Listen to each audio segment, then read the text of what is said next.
you can do it in Maya. Maya has some plugins you can download off of the internet for retopologizing stuff. However, I just found that there were other applications that that are able to do retopologizing work a little bit more efficiently than Maya can do it. I don't think that Maya is like well, there are just other applications that are a bit more specialized in the area of like doing that kind of work. Collapse. This thing is an awesome tool. If you've got a lot of polygons somewhere and you want to like collapse them or something like that, you can do it like this, and it just collapses them. It's pretty straightforward. Right. What's the next tool on the list I want to cover?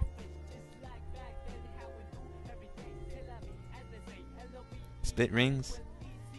It's essentially you're inserting edge loops. It's the same as inserting edge loops in like Maya or 3D Max.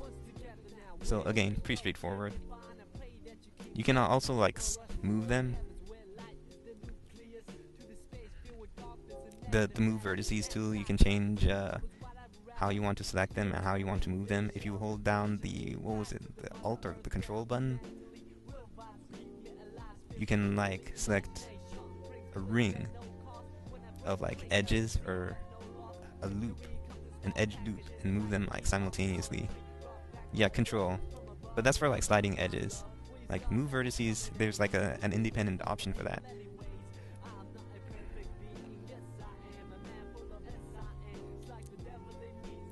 So yeah, slide edges, you can select one edge and move it, or you can select Control and select an edge loop and move the entire edge loop.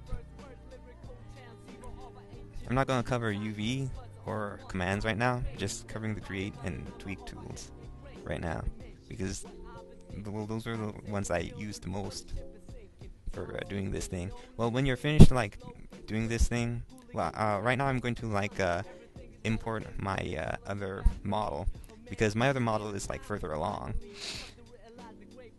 than this one. And actually it kind of like brings me around to saving stuff, because honestly I had a little trouble like reopening this thing for some bizarre reason. I was looking at this thing and I'm all like, where the heck is my topology? I lost all my topology work. I actually ended up thinking that maybe I had accidentally like not saved it or saved over it. So whenever you're like doing 3D work, you always have to like make sure you save things properly and create backups and stuff like that, because this always happens. Like anyone that's done any kind of 3D work has like some story where they've been working on something for hours and then something happened and then they lost everything and they're all like, no! It's a common story.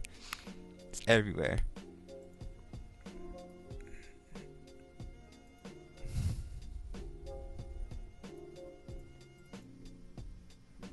Alright, it took some doing, but I was finally able to find my other file. Thank goodness. I'm so glad that I didn't lose anything. I think maybe it was like my Retopo button wasn't on, so that's why I couldn't see my retopology. So as you can see, this thing is already like almost finished, and I'm gonna like finish doing this thing within like the next half hour or so, using all the tools I like covered before. And like the way I was doing it before, I was like trying to like do like fill out like the large flat planes first, and then doing like everything in like all the edges. But I think like doing like the edges first when retopologizing something might be like better and faster and easier, because you don't have to like leer around like all the edges when you want to like connect them and stuff like that. It's already there. You know what I'm saying? It's just, I just find it, I think it might be like faster and easier. So whenever you're like doing 3D work, you really need to like know what you're doing. You really need to plan ahead. Like all these different tools, they've all got their pros and cons. You know, some of these tools do jobs better than others. You kind of have to like try them out in different situations and see which ones do the job that you needed to do best. Right now, I thought I could like use the strokes tool in order to like generate polygons from the edges here, but I'll soon discover that it's not gonna pan out. See, it's not panning out. Let's try that again. Yeah, it's not panning out. eventually I just kind of like gave up and just decided to like pull out the polygons manually. Sometimes like doing it manually is like faster and easier than trying to find a faster, easier way, because if you like spend a lot of time and energy trying to find a faster, easier, more efficient way, that kind of like end up like consuming more time and energy than it would to just like do it manually from the very beginning. So yeah, well, sometimes it's like worth it, like spending a little time, but if it doesn't like work out after a short amount of time, then you might just, you know, something, just do it. You don't want to like waste too much time on something that's not working out. You know what I'm saying?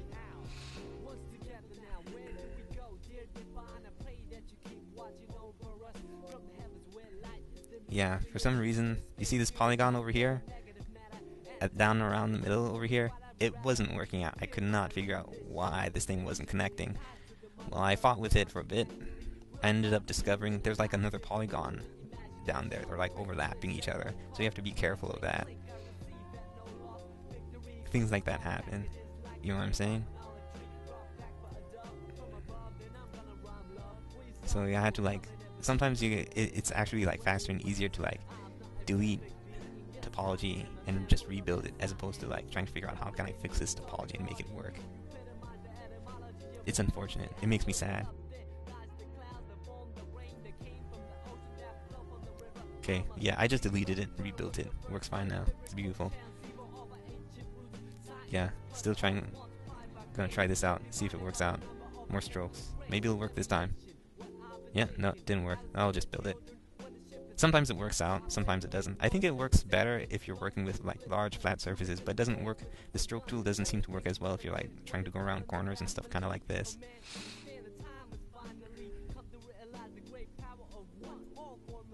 At least that's what I find. At the very least. Yeah, might be wrong. Yeah. I used to think that you can like just like study something like this and then just like put this stuff on a resume and be like, yeah, I know ZBrush. No, you can't just do that. You have to have like portfolio stuff, otherwise you're not gonna get anything. Like, what if someone's like looking to hire and you say, yeah, I can do this stuff, but you don't have any portfolio work to show that you can do this stuff? They're not gonna like no one's gonna take a risk on an unproven company, so they say. No one's gonna take a risk on an unproven person. You know what I'm saying? You gotta prove yourself somehow in order for someone to like take you up on, to try you out. You know what I'm saying? And you do that by building solid portfolio work.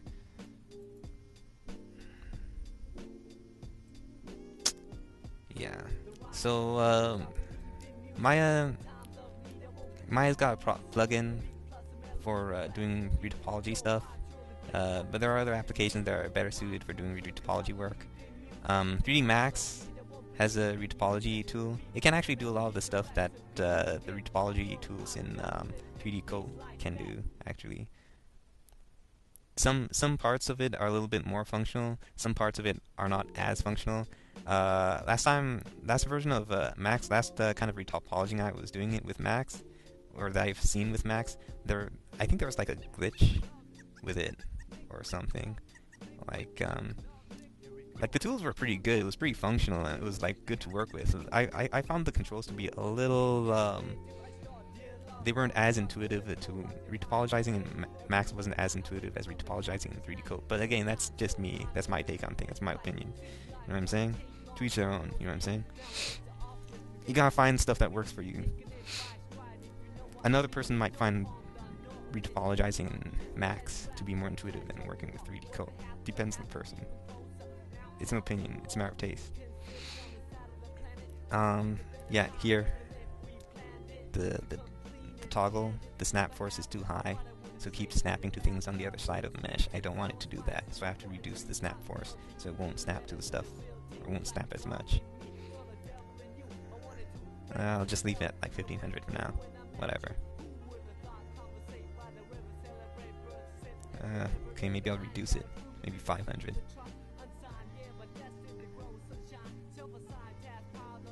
Yeah, I guess that works. Yeah, you gotta be careful. Make sure you don't end up going to the through the mesh. Yeah, I don't like what the parallel is doing. It's causing my edges to go sideways, so I'm going to change it. See how the other tool like works out better. Like the edge isn't like slanting when I drag it out. It's like falling